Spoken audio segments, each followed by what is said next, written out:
اعوذ باللہ من الشیطان الرجیم بسم اللہ الرحمن الرحیم لا يحب اللہ الجہر بالسوء من القول الا من ظلم۔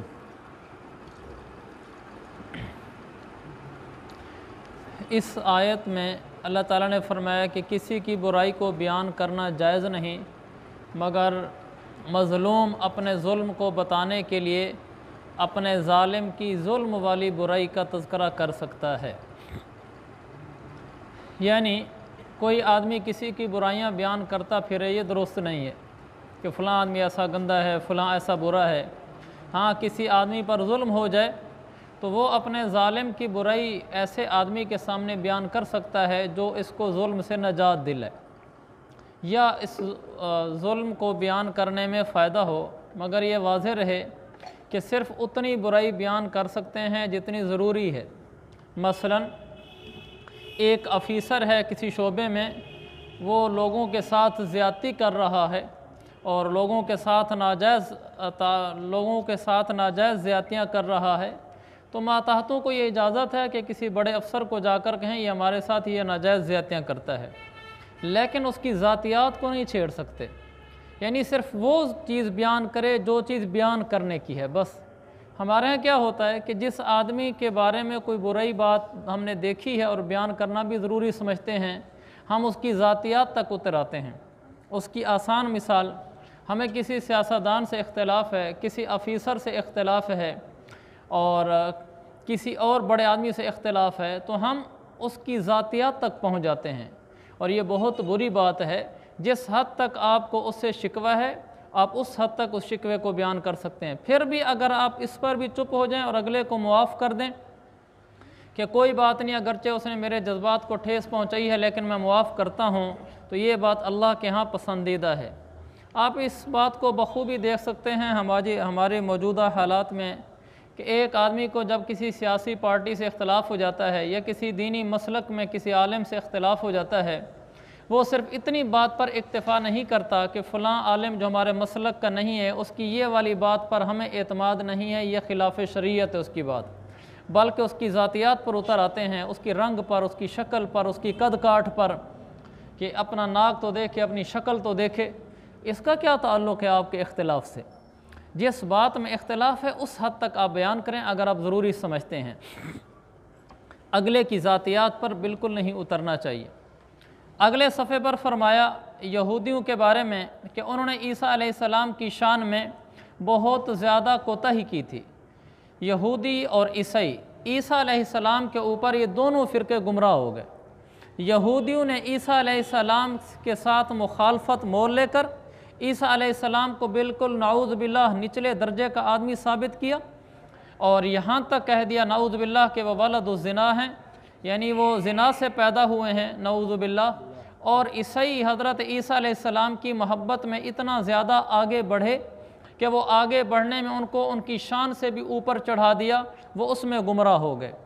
اس لیے رسول پاک صلی اللہ علیہ وسلم نے فرمایا لا تطرونی کما اطرت النصارى، لوگوں مجھے اتنا اوپر نہ چڑھا دینا جیسے عیسائیوں نے عیسیٰ علیہ السلام کو چڑھا دیا تھا، کہ عیسائیوں نے عیسیٰ علیہ السلام کو خدا کے قریب کر دیا تھا۔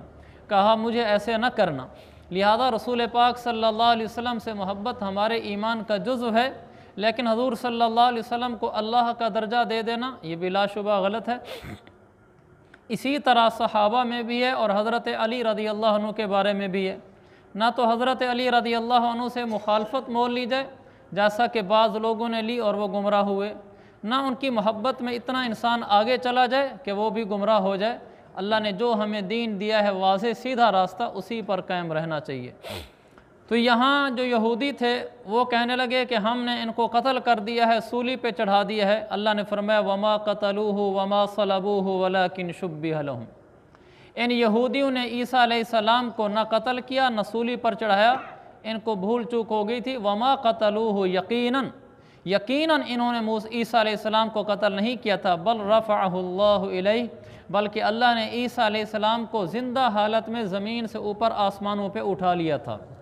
ہم مسلمانوں کا یہی عقیدہ ہے کہ عیسیٰ علیہ السلام کو اوپر اٹھا لیا گیا، اس لیے کہ جب عیسیٰ علیہ السلام کو انہوں نے ایک کمرے میں مجبور کر کے بند کر دیا یہودیوں نے ان کو قتل کرنے کے لیے اپنا ایک بندہ اندر بھیجا، جس کمرے میں عیسیٰ علیہ السلام بند تھے کہ جاؤ ان کو قتل کر دو۔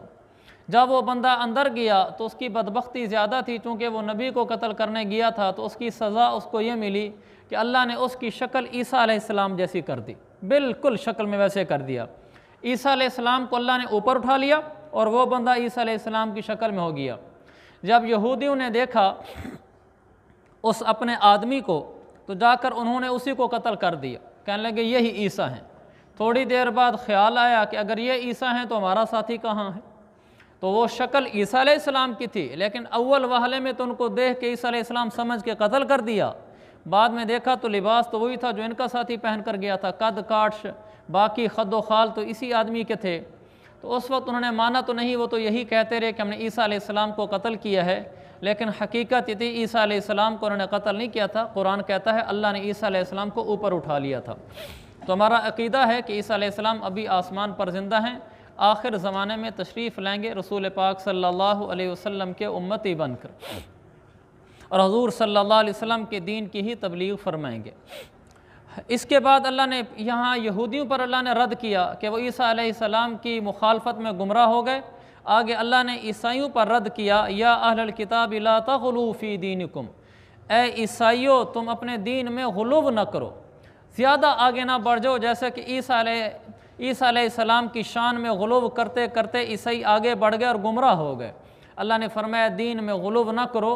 ہمیں بھی یہاں سے سبق ملا کہ دین میں غلو نہیں کرنا چاہیے، اللہ کو اللہ کا مقام دینا چاہیے کہ اس کے برابر کوئی نہیں ہے، وہ سب سے اونچا ہے، اس کے برابر کوئی ہستی نہیں ہے۔ اس کے بعد اس کائنات میں اگر کسی کا مقام ہے تو حضرت محمد مصطفیٰ صلی اللہ علیہ وسلم کا ہے۔ آپ صلی اللہ علیہ وسلم کا مقام اللہ سے نیچے ہے، اللہ سے کم ہے، لیکن پوری کائنات میں میرے پیغمبر صلی اللہ علیہ وسلم کے برابر کسی کا مقام نہیں ہے، چاہے وہ انبیاء ہیں، چاہے حضرت سیدنا آدم علیہ السلام ہیں، چاہے حضرت ابراہیم علیہ السلام ہیں، بڑی ہستیاں ہیں، لیکن آقا مدنی حضرت محمد مصطفیٰ صلی اللہ علیہ وسلم کے برابر کسی کا مقام نہیں ہے۔ یہ ہمارا ایمان ہے۔ آپ صلی اللہ علیہ وسلم کے بعد پھر سارے نبیوں کا مقام ہے، یعنی اللہ کا مقام سب سے اوپر، پھر اللہ کے بعد نبیوں کا مقام ہے۔ نبیوں میں حضرت محمد مصطفیٰ صلی اللہ علیہ وسلم سب سے اوپر، آپ کے برابر کسی کی شان نہیں ہے۔ پھر نبیوں کے بعد عام انسانوں میں سب سے اونچا مقام حضرت صدیق اکبر رضی اللہ عنہ کا ہے۔ پوری دنیا میں انبیاء کو چھوڑ کر عام لوگوں میں سے کسی کا مقام سیدنا صدیق اکبر کے برابر نہیں ہے۔ یہ ہمارا عقیدہ اور یہ ہمارا ایمان ہے۔ اس لیے دین میں غلو نہیں کرنا چاہیے، جس کا جو مقام ہے وہی اس کو دینا چاہیے۔ تو پھر صحابہ کا مقام ہے، دنیا کے سارے تابعین مل کر کسی ایک صحابی کے برابر بھی نہیں ہو سکتے۔ پھر تابعین کے بعد تبع تابعین کا مقام ہے کہ جیسے دنیا کے سارے تابعین مل کر کسی صحابی کے برابر نہیں ہو سکتے، اسی طرح دنیا کے سارے تبع تابعین تابعی کے برابر نہیں ہو سکتے۔ تابعی کون ہوتا ہے؟ جس نے ایمان کی حالت میں کسی صحابی کی زیارت کی ہو، کسی صحابی سے ملا ہو، کسی صحابی کو دیکھا ہو، ایمان کی حالت میں وہ تابعی ہوتا ہے۔ ساری دنیا کے تبع تابعین جس نے تابعی کو دیکھا ہو، یہ اس کے برابر نہیں ہو سکتے۔ اب یہ درجے ہو گئے، اب نیچے ہے تبع تابعین جس نے تابعی کو دیکھا ہو۔ تابعی وہ ہوتا ہے جس نے صحابی کو دیکھا ہو ایمان کے ساتھ، صحابی وہ ہوتا ہے جس نے اللہ کے نبی کو دیکھا ہو یا ان کی مجلس میں گیا ہو ایمان کے ساتھ، اس لیے کہ بعض صحابہ نابینا بھی تھے۔ اور نبی وہ ہوتا ہے جس کو اللہ براہ راست نبوت عطا فرماتا ہے اپنے خزانوں سے۔ یہ فرق رکھنا ضروری ہے۔ کوئی ولی وہ صحابی کے برابر نہیں ہو سکتا، کوئی صحابی نبی کے برابر نہیں ہو سکتا، اور نبی سارے حضرت محمد مصطفیٰ صلی اللہ علیہ وسلم کے برابر نہیں ہیں، ان سے کم ہیں، اور اللہ کے برابر تو کوئی بھی نہیں ہے۔ یہ واضح عقیدہ ہے ہم مسلمانوں کا۔ عیسائیوں کو کہا کہ دین میں غلو نہ کرو، ولا تقولوا ثلاثہ، یہ نہ کہو کہ خدا تین ہیں۔ یہ عیسائیوں کی بڑی بے وقوفی ہے اور بڑی ناسمجھی ہے کہ وہ اپنا عقیدہ بیان کرنے میں اس حد تک گڈمڈ ہیں اور الجھے ہوئے ہیں، آج تک اپنا عقیدہ واضح نہیں کر سکے۔ ان کے گمراہ ہونے کے لیے یہی بات ہی کافی ہے۔ ہمارا عقیدہ کیا ہے؟ عقیدہ توحید۔ اور عیسائیوں کا عقیدہ کیا ہے؟ عقیدہ تثلیث۔ توحید واحد سے ہے، واحد کا معنی ایک، ہمارا عقیدہ توحید ہے، ہم کہتے ہیں کہ اللہ ایک ہے، اکیلا ہے، اس کے برابر کوئی نہیں ہے۔ دو ٹوک سی بات ہے، سب سے بڑی ہستی حضرت محمد مصطفیٰ علیہ السلام کی ہے، لیکن توحید کے معاملے میں ہم بالکل کلیئر کٹ کہتے ہیں کہ اللہ کے برابر ان کا مقام نہیں ہے۔ ہمارا عام سا دیہاتی آدمی بھی یہ کہتا ہے، ان پڑھ بھی یہی کہتا ہے۔ اور جو عیسائی ہیں ان کا عقیدہ تثلیث ہے، تثلیث کہتے ہیں تین کو، تو وہ کہتے ہیں تین ذاتیں بڑی ہیں، اللہ، عیسیٰ علیہ السلام، اور تیسرا روح القدس جبریل علیہ السلام کو کہتے ہیں۔ اب ان تین کی درجہ بندی کیا ہے یہ ان کی کلیئر نہیں ہے۔ وہ یہ بھی نہیں کہتے کہ اللہ سب سے بڑا ہے، پھر عیسیٰ علیہ السلام ہے، پھر جبریل ہے، یہ بھی نہیں کہتے، پھر تو عیسیٰ علیہ السلام اللہ سے کم ہو جائیں گے۔ تو وہ کہتے ہیں نہیں، عیسیٰ علیہ السلام بھی اللہ کے ساتھ ہیں۔ تو پھر اگر ان سے پوچھا جائے کہ اللہ اور عیسیٰ برابر ہیں تو کہتے ہیں نہیں، اللہ اللہ ہے، عیسیٰ عیسیٰ ہیں، تو کیا وہ ان سے کم ہیں؟ وہ یہ کم کہنے کو بھی تیار نہیں ہوتے۔ تو یہ ان کا عقیدہ تثلیث ہے جو اتنا الجھا ہوا ہے، خود ان کی کتابوں میں اختلاف ہے۔ بعض کہتے ہیں کہ خدا تین چیزوں سے مرکب ہے، اللہ، عیسیٰ اور جبریل۔ کوئی کہتے ہیں کہ نہیں، خدا ہی تین ہے، اللہ، عیسیٰ اور جبریل۔ کوئی کہتے ہیں نہیں، یہ تینوں ایک دوسرے کے بغیر نہیں ہیں۔ یعنی ایسا الجھا ہوا عقیدہ ہے، وہ اللہ کو، عیسیٰ علیہ السلام کو اللہ سے جدا بھی نہیں کر سکتے کہ عیسیٰ علیہ السلام کو بہت انہوں نے اوپر کر دیا ہے، اور اللہ سے کم بھی نہیں کہنا چاہتے کہ پھر تو شان ہی نہ رہی۔ اسی پر ایک عیسائی ہمارے پاس آئے تھے، کئی سال پہلے کی بات ہے، یہاں لاہور کے تھے، وہ PhD تھے، یہاں آئے، کئی دن رہے، میری بھی ان سے ملاقات ہوئی، دعا سلام بھی ہوئی، حال احوال بھی ہوئے، تبادلہ خیال بھی ہوا ان کے عقائد کے بارے میں۔ وہ مسلمان ہو کر رہے تھے، انہوں نے کہا تھا کہ میرے اسلام لانے کی صرف ایک وجہ ہے کہ میں PhD آدمی ہوں۔ PhD آدمی بہت پڑھا لکھا آدمی ہوتا ہے۔ کہنے لگے کہ مجھے ابھی تک عقیدہ تثلیث سمجھ نہیں آیا تھا، جو ہمارے بڑے بڑے عیسائی پادری ہوتے ہیں، میں ان کے پاس چل کر گیا، میں ان کو کہتا تھا مجھے عقیدہ تثلیث سمجھو، وہ مجھ سے بات کرتے تھے، میں آگے اعتراض کرتا تھا، میں کھل کر بات کرتا تھا، آخر وہ لوگ مجھے قائل نہیں کر سکے۔ مسلمانوں کا میں نے عقیدہ توحید دیکھا تو میں نے دیکھا کہ ان کا ان پڑھ آدمی بھی عقیدہ توحید دو لفظوں میں بیان کر دیتا ہے، بالکل واضح سا، کوئی اس میں دوسری رائے نہیں ہوتی۔ تو میں نے کہا یہ عقیدہ ٹھیک ہے، یہ عقیدہ جو ان کے پادری بھی مجھ جیسے PhD کو بھی نہ سمجھا سکیں تو عوام کو کیا سمجھ آئے گی؟ اس نے کہا یہ عقیدہ ہی غلط ہے۔ اس نے کہا تحفہ ایسے مذہب پر، وہ عیسائیت کو چھوڑ کر اسلام قبول کر رہا ہے۔ لہٰذا اللہ تعالیٰ نے ہمیں مذہب دیا ہے، بہت خوبصورت دیا ہے اور واضح دیا ہے۔ اور اس کے بعد آگے کئی صفحات ہیں جن میں اللہ نے کچھ آیات ہیں جس میں اللہ نے میراث کے احکام بیان کیے ہیں، جن میں بطور خاص بہنوں کو حصہ دینے کا اللہ نے حکم دیا ہے کہ بہنوں کو بھی حصہ دیا کرو۔ میں کئی دفعہ عرض کر چکا ہوں، یا تو لوگ ہمارے زمانے میں بہنوں کو حصہ دیتے ہی نہیں ہیں، جو دیتے ہیں تو وہ صحیح نہیں دیتے۔ صحیح نہ دینے کا مطلب یہ نہیں ہے کہ مقدار میں برابر نہیں دیتے، مقدار دیکھنے میں برابر ہوتی ہے، گنتی میں، عدد میں، لیکن اپنی طاقت اور قوت میں فرق ہوتا ہے۔ جو میں مثال عرض کی تھی پہلے بھی کہ بھائی نے اگر اپنے پاس 1 کنال رکھی ہے اور اپنی بہن کو 10 مرلے دیے ہیں تو یہ قیمت میں برابر نہیں ہوں گے۔ اگر اسی بھائی کو کہا جائے کہ جو 2 بہنوں کے پاس 10 مرلے ہیں، 1 کنال بن جاتی ہے، یہ 1 کنال تم رکھ لو، اپنی کنال بہنوں کو دے دو، یہ تیار نہیں ہوگا۔ اس کا مطلب ہے تقسیم صحیح نہیں ہوئی۔ اس کی کنال بکے گی مثلا 20 لاکھ روپے کی، تو بہن کے 10 مرلے 10 لاکھ کے بکنے چاہیے، اس کے 10 مرلے 6 لاکھ کے بک رہے ہوں گے، تو یہ انصاف نہیں ہے۔ انصاف کرنا ہے تو پھر پورا بہن کو جو حصہ بنتا ہے وہ دو۔ مولانا طارق میل صاحب واقعہ سناتے ہیں، چونکہ حکم یہ ہے کہ بہنوں کو ان کی جائیداد دے دو۔ بعض دفعہ نا بہنوں کو جائیداد دینے لگو تو کہتے ہیں نہیں بھائی نہیں، ہم آپ سے نہیں لیتی، بس تم اپنے پاس رکھو۔ اس طرح بہن کے کہنے سے جائیداد حلال نہیں ہو جاتی۔ بہن کے نام کراؤ، بہن کا قبضہ ہو جائے، کاغذوں میں نام ہو جائے، پھر بہن آپ کو واپس کر دے تو ٹھیک ہے، پھر کوئی حرج کی بات نہیں۔ مسئلہ یہی ہے۔ تو مولانا واقعہ سناتے ہیں یہاں بھاول نگر سائیڈ کا کہ ایک آدمی نے ایسے ہی مسئلہ پوچھا تو اس کو یہی مسئلہ بتایا کہ بھی بہنوں کے نام کرو۔ کہنے لگا جی بہنیں کہتے ہیں نہیں بھائی نہیں، ہم نے نام کرانے کی کیا ضرورت ہے، بس ہم آپ کو دیتی ہیں، ہم لیتی نہیں ہیں۔ تو اس کو مسئلہ بتایا کہ نہیں بھی بہنوں کے نام کرو، پھر آپ کو دیتی ہیں تو دے دیں۔ تو اس نے مسئلے کی وجہ سے زبردستی بہنوں کے نام کرا دیا۔ جب بہنوں کے نام ہو گیا تو 2-4 دن بعد بہن کے پاس گیا تو پوچھا کہ بہن وہ آپ کہتی تھی آپ اپنے پاس رکھ لو تو میں لے لوں۔ کہنے لگے نہیں بھائی میرے بھی بچے ہیں، وہ کیا کریں گے بڑے ہو کر۔ تو جب تک نام نہیں کرایا تھا پھر تک تو تھا، جب ہو گیا نام اب تو بہن قابو ہے، اب تو وہ بھی ڈھیلا بولنے لگی میرے بھی چھوٹے چھوٹے بچے ہیں، وہ کیا کریں گے۔ اس لیے میرے بھائیوں بہنوں کا حصہ ان کے حوالے کیا کرو۔